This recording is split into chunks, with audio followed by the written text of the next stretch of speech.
140 सीटों के लिए भी तरसा देगी। ये जो गुस्सा बढ़ता चला जा रहा है पहले चरण से, बीजेपी के खिलाफ जनता में गुस्सा बढ़ता चला जा रहा है। आप देख लेना, जब 7वें चरण में चुनाव पहुंचेगा तो जनता का गुस्सा 7वें आसमान पे भारतीय जनता पार्टी के खिलाफ होगा। इन्होंने धोखा दिया सबको, किसी को नहीं छोड़ा इन्होंने। हमारा किसान भाई जो सबसे सीधा है, जो सच्चा है, जो ईमानदार है, किसान गरीब गांव में रहने वाला, अपनी तमाम तकलीफ परेशानियों को सामना करने के बाद भी अपनी खेती बाड़ी करता है, खेत पे दिन रात मेहनत करता, खून पसीना बहाता। उसे भरोसा दिलाया था कि जब सरकार भारतीय जनता पार्टी की आ जाएगी तो किसानों की आय दोगुनी हो जाएगी। हमारे किसान भाइयों, गांव में रहने वाले सभी परिवार के हमारे सदस्य, बताओ 10 साल में किसी की किसान की आय दोगुनी हो गई हो? कहीं आय दोगुनी नहीं हुई। और ये सरकार महंगाई बढ़ाती चली जा रही है, महंगाई आसमान छू रही है और हमारे किसान की हर चीज लागत लगातार बढ़ाई जा रही है। खाद महंगी हो गई, डीजल महंगा हो गया, कीटनाशक दवाई महंगी हो गई और हमारे किसानों को इन्होंने धोखा देने का काम किया। हमारे भोले भाले किसान की बोरी से चोरी कर ली। हमारे सीधे सादा किसान, गांव में रहने वाले लोग, जब इन्होंने खाद की बोरी दी तो उसमें से चोरी कर ली। पहले 5 किलो, फिर 5 किलो, तो बताओ बोरी कितने किलो की रह गई? 10 किलो चोरी कर दी इन्होंने। न केवल 10 किलो चोरी की, हमारा किसान जानता होगा, इन बीजेपी वालों ने डीएपी तभी दी जब किसान को इन्होंने नैनो यूरिया खरीदवा दी। नैनो यूरिया खरीदवाई और कहा कि पैदावार बढ़ जाएगी। किसान ने अपनी खेतीबाड़ी में नैनो यूरिया डाली। बताओ पैदावार बढ़ गई क्या नैनो यूरिया से? कोई लाभ पहुंच गया नैनो यूरिया से? इस जिले में तो एग्रीकल्चर यूनिवर्सिटी भी है, इसी क्षेत्र में यहीं पर है। हमारे किसान भाइयों, कभी जाना जो साइंटिस्ट बैठते होंगे एग्रीकल्चर यूनिवर्सिटी में, उनसे पूछिएगा कि बताइए डीएपी हमें तभी दी जब नैनो यूरिया हमसे खरीदवा ली, और जो नैनो यूरिया हम लोगों ने खेतों में डाली है, क्या इससे कभी पैदावार बढ़ेगी? और सुनने में तो ये आया है जैसे बड़े बड़े उद्योगपति भारत का पैसा लेके भाग गए, वैसे ही नैनो यूरिया वाला भी भारत छोड़ करके भाग गया। ये बात आपको समझ में आ रही है? उद्योगपति तो गए, लेकिन हमारे किसानों को नैनो यूरिया खरीदवा दी, वो भी विदेश भारत छोड़ करके चले गए। जहां किसान परेशान हो गया, वहीं नौजवानों का भविष्य भी अंधकार में डाल दिया। इनकी हर परीक्षा लीक हो गई, पेपर परीक्षा रद्द हुई। कोई परीक्षा ये नहीं सरकार नहीं करा पाई, सब परीक्षाओं के पेपर रद्द हो गए। हाल में जो अभी पुलिस की नौकरी हुई थी, जिसमें 2 दिन इन्होंने परीक्षाएं लिखवाई, ये हमारे नौजवान जानते होंगे, तैयारी करके गए, कोचिंग करके गए, उधार पैसा लेकर के गए और अपनी परीक्षा दे करके आए। परीक्षा हो गई, जब वो घर लौट करके आए तो पता लगा पेपर लीक हो गया और मजबूरी में सरकार को पेपर रद्द करना पड़ा। सब परीक्षाएं रद्द हो गई। ये नौजवान साथियों, ये पेपर लीक नहीं हुए हैं, सरकार ने जानबूझ करके पेपर लीक कराए हैं जिससे आपको नौकरी न देनी पड़ जाए। सोचिए, जो लोग बुलडोजर से डराते थे, आखिरकार जिन्होंने पेपर लीक किया उनके लिए कोई बुलडोजर नहीं है। पेपर लीक हुए सब। और जो फौज की नौकरी थी अग्निवीर वाली, यहां फैजाबाद का नौजवान अपनी सड़कों पे दौड़ करके तैयारी करता था फौज की। अपना जहां मैदान मिल जाता था वहां मेहनत करके तैयारी करता था और अपना सोचता था कि भाग्य बना लेंगे, फौज में वर्दी पहनने को मिल जाएगी। लेकिन इन्होंने जो नौकरी दी है आधी अधूरी। हम अपने नौजवानों से कह के जा रहे हैं कि आने वाले समय में जब सरकार बनेगी इंडिया गठबंधन की, तो अग्निवीर व्यवस्था हमेशा हमेशा के लिए खत्म हो जाएगी। आपको पक्की नौकरी मिलेगी, पक्की वर्दी पहनने को मिलेगी। और केवल ये अग्निवीर व्यवस्था नहीं लागू किए हैं, हम अपने खाकी वर्दी पहनने वाले भाइयों को देखते हैं और मुझे याद आता है कि अगर भारतीय जनता पार्टी की दोबारा सरकार आ गई तो इनकी भी नौकरी 3 साल की कर देंगे। इसलिए मैं कहता हूं ये लोग भी सावधान हो जाएं। ये प्रेस के लोग सवाल करते हैं कैसे संभव है, मैं उन्हें याद दिलाता हूं, क्या आप जानते थे कि हवाई जहाज और हवाई अड्डे बिक जाएंगे? क्या आपको जानकारी थी कि पानी जहाज और पानी का बंदरगाह बेच देंगे? इकलौती बैंक थी इलाहाबाद, वो बेच दी। सरकारी नौकरियां आउटसोर्स और संविदा पे कर दी और आईएएस बनाने का नया तरीका ढूंढ लिया। सीधे सीधे लेटरल एंट्री करा दे रहे हैं। क्या आपको पता था कि बीजेपी के लोगों ने एक रात में ही नोट बंद कर दिए? जब ये नोटबंदी कर सकते हैं, अग्निवीर व्यवस्था लागू कर सकते हैं, तो आने वाले समय में इनकी सरकार आ गई तो खाकी वर्दी पहनने वालों की भी नौकरी 3 साल की कर देंगे। इसलिए सावधान हो के नहीं हो, आपको सावधान रहना पड़ेगा। ये जहां हमारी और आपकी जान के पीछे पड़े हैं, वैक्सीन लगवा दी इन्होंने कि नहीं लगवा दी? हमें आपको जान के लिए खतरा पैदा हो गई वैक्सीन। और सुनने में आ रहा है कि वैक्सीन वाले कह रहे हैं अब कि हम वैक्सीन वापस ले लेंगे। हमें कोई समझा दे कि जो वैक्सीन शरीर में चली गई है वो वापस कैसे ली जाएगी, ये बता दे कोई। क्या कोई तरीका है इनके पास? बताओ, आपने पढ़ लिया, जान लिया कि जिन्होंने वैक्सीन लगवाई उनके दिल को खतरा पैदा हो सकता है, बीमारियां हो सकती हैं। और इन्होंने वैक्सीन की कंपनी को भी नहीं छोड़ा, उससे भी चंदा वसूल लिया। चंदा वसूला कि नहीं वसूला? और देश की जितने बड़े बड़े उद्योगपति थे उनसे भी चंदा वसूल लिया।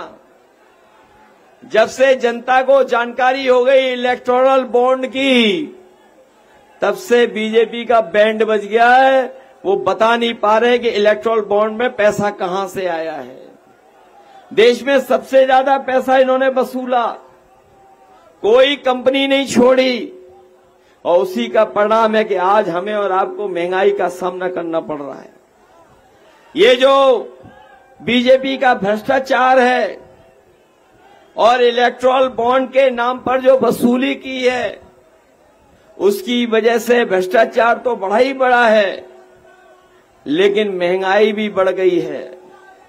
पिछले 10 साल में जहां किसानों ने 1 लाख आत्महत्या की, वहीं हजारों शहीद हुए, लेकिन किसानों की इन्होंने सुनवाई नहीं की। अभी तक तो हम सोच रहे थे कि 16 लाख करोड़ किसानों का माफ किया है, वो उद्योगपतियों का पैसा माफ किया, किसानों का माफ नहीं किया। अब सुनने में आ रहा है कि 10 साल में जो नया हिसाब किताब आया है, उसमें बड़े बड़े संपन्न लोगों का, उद्योगपतियों का, कारोबारियों का इन्होंने 25 लाख करोड़ रुपया माफ कर दिया। उद्योगपतियों का 25 लाख करोड़ रुपया माफ कर दिया, लेकिन हमारे किसानों का लाखों रुपया जो कर्ज का है वो माफ नहीं किया।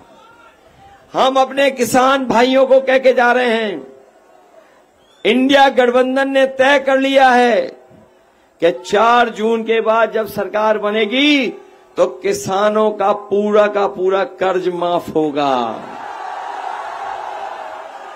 न केवल कर्ज माफ किया जाएगा, बल्कि अपने किसानों को उनकी फसल के लिए कानूनी अधिकार दिला करके लाभकारी मूल्य भी फसलों का दिया जाएगा।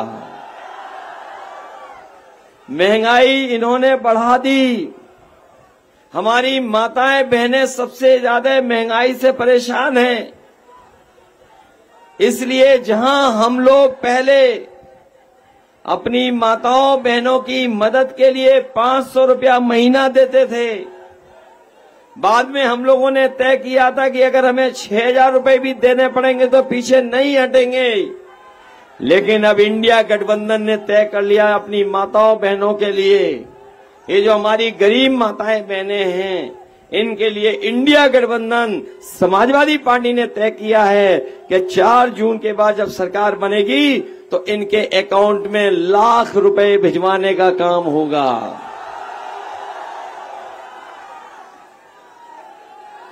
ये सुविधाएं देने जा रहे हैं। जब कांग्रेस पार्टी के नेता ने कहा कि हम लोग माताओं बहनों के अकाउंट में पैसा खटाखट पहुंचा देंगे, तो हमारे दिल्ली वाले जो बड़े नेता हैं, वो कुछ हम लोगों के लिए कह रहे थे कि हम लोग 4 जून के बाद कहीं और चले जाएंगे, खटाखट। लेकिन हम उन्हें याद दिलाना चाहते हैं और बताना चाहते हैं कि हम लोग कहीं जाने वाले नहीं हैं। 4 जून के बाद जो अच्छे ढूंढ रहे थे, अच्छे दिन तो नहीं आए, लेकिन बीजेपी जब हट जाएगी तो खुशियों के दिन लाने का काम हम लोग करेंगे। और जब खुशियों के दिन आएंगे तो इन बीजेपी वालों ने अपने मित्रों को कई सालों से एक एक कर के विदेश भेजने का काम किया था, खटाखट। याद है कि नहीं याद है? एक एक कर के उद्योगपतियों को विदेश भेजा, खटाखट। और ये कहते थे न खाएंगे न खाने देंगे, लेकिन इलेक्टोरल बॉन्ड से और दान से इतना डकार लिया कि डकार भी नहीं आई, और अब तो डका भी नहीं निकल पा रही है। और जनता ने भी मन बना लिया है, जब वोट डालेंगे तो इन्हें हटाने का काम करेंगे, फटाफट। इसलिए हटाओगे इन्हें? धोखा दिया इन्होंने कि नहीं दिया? वोट के दिन के लिए सावधान हैं आपको नहीं हैं? अब बताओ कितने दिन बचे हैं? अब कोई दिन नहीं बचे। आज के बाद प्रचार बंद हो जाएगा। कल का दिन इंतजाम और तैयारी का है, इसलिए तैयारी करोगे कल से। अपने बूथ की रक्षा करोगे आप लोग। ये लोग रोके तो रुकोगे तो नहीं। ये समाजवादी लोग हैं, कैसे भी बूथ पे पहुंच जाएंगे। पहुंच जाओगे बूथ पर कि नहीं पहुंच जाओगे? और अगर ये रोकेंगे तो घबराओगे तो नहीं? याद है आपको कि आपको राशन के बहाने वोट लेते थे ये लोग। जब इन्हें वोट चाहिए थे चुनाव से पहले तो गरीबों को बताओ क्या क्या राशन में दे रहे थे। रिफाइन तेल दे रहे थे, चना दे रहे थे, दालें दे रहे थे, और अब क्या दे रहे हैं? ये क्या नई चीज दे रहे हैं बताओ आप लोग? और मात्रा कम कर दी कि नहीं कर दी? इसलिए अपने लोगों को हम कह के जा रहे हैं, कांग्रेस पार्टी और इंडिया गठबंधन समाजवादी पार्टी ने तय किया है कि जब 4 जून के बाद सरकार बन जाएगी तो राशन की मात्रा बढ़ाएंगे, राशन की गुणवत्ता बढ़ेगी, राशन की गुणवत्ता, राशन की मात्रा बढ़ेगी। और जिस तरीके से संपन्न लोग, बड़े लोग बाजार का पैकेट का आटा खा रहे हैं क्योंकि वो पौष्टिक भी है, गुणवत्ता में बेहतर भी है, इसलिए अपने गरीबों को हम लोग कह के जा रहे हैं कि जहां राशन की गुणवत्ता बेहतर करेंगे, पौष्टिक आटा के साथ साथ आज डाटा फ्री देने का काम भी होगा। पौष्टिक आटा हमारे स्वास्थ्य के लिए और डाटा हमें अपना काम आगे बढ़ाने के लिए, क्योंकि आज का नौजवान, आज के लोग जो चीज को समझते हैं वो जानते हैं कि अगर वो ऑनलाइन पढ़ना चाहेंगे तो पढ़ाई कर सकेंगे, फॉर्म भरना चाहेंगे तो फॉर्म भर सकेंगे, नौकरी ढूंढना चाहेंगे तो नौकरी ढूंढ लेंगे, सम्मान का रोजगार ढूंढना चाहेंगे तो सम्मान का रोजगार भी ढूंढ लेंगे। और इसीलिए इंडिया गठबंधन समाजवादी पार्टी ने तय किया है कि अपने गरीब लोगों को पैकेट का आटा जो पौष्टिक होगा उसके साथ साथ डाटा भी फ्री देने का काम करेंगे। आपको याद होगा समाजवादियों ने इतना बड़ा लैपटॉप दिया था आपको, उसकी नकल कर ली। बताओ वह स्मार्टफोन कितना बड़ा दे रहे हैं, इतना छोटा कर दिया कि नहीं कर दिया? और इतना रद्दी दिया है कि उंगली घिसते रहो चलता ही नहीं है। बताओ इतना खराब दिया कि नहीं दिया? और इन्होंने हमारी दी हुई एम्बुलेंस भी खराब कर दी। याद है कि नहीं याद है? ये जो पुलिस को हम लोगों ने सही समय पर पहुंच जाए, मदद करें, उसके लिए 100 नंबर दिया था, इस सरकार ने 112 कर दिया। और जब से 100 से 112 हुआ है, पुलिस के लोगों ने भी अपना रेट बढ़ा दिया। और सुनने में आता है कि अगर पुलिस को आपने फोन करके बुलाया तो दोनों पक्षों से पैसा वसूल ले रहे हैं। बताओ ये हो गया कि नहीं हो गया? ये किया है अपने उत्तर प्रदेश के जो उल्टा पुल्टा मुख्यमंत्री, उन्होंने। बताओ वो उल्टा पुल्टा काम करते हैं कि नहीं करते हैं? आपके घरों पे मीटर लगा करके बिजली का बिल वसूल लें कि नहीं वसूल लें? और अगर बिजली का बिल नहीं दे पा रहे तो एफआईआर हो रही है कि नहीं हो रही है? आपकी मोटरसाइकिल बताओ कितने रुपए की थी 10 साल पहले? कितने रुपए की आती थी मोटरसाइकिल? और आज मोटरसाइकिल कितने रुपए की आ रही है? बताओ दुगनी कीमत की कर दी कि नहीं कर दी? हमारे गरीबों की साइकिल कितने की आती थी और आज कितने की आ रही है? ये बुखार की जो दवा होती थी सस्ती, बताओ आज कितनी महंगी हो गई। और कई दवाइयों का पत्ता भी छोटा हो गया। पेट दर्द की दवाई भी महंगी हो गई कि नहीं हो गई?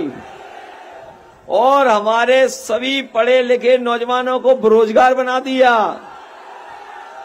इसलिए नौजवान साथियों, ये 30 लाख नौकरियां खाली पड़ी हैं। अपने नौजवानों को आरक्षण के साथ साथ उन नौकरियों में भर्ती करने का काम करेंगे।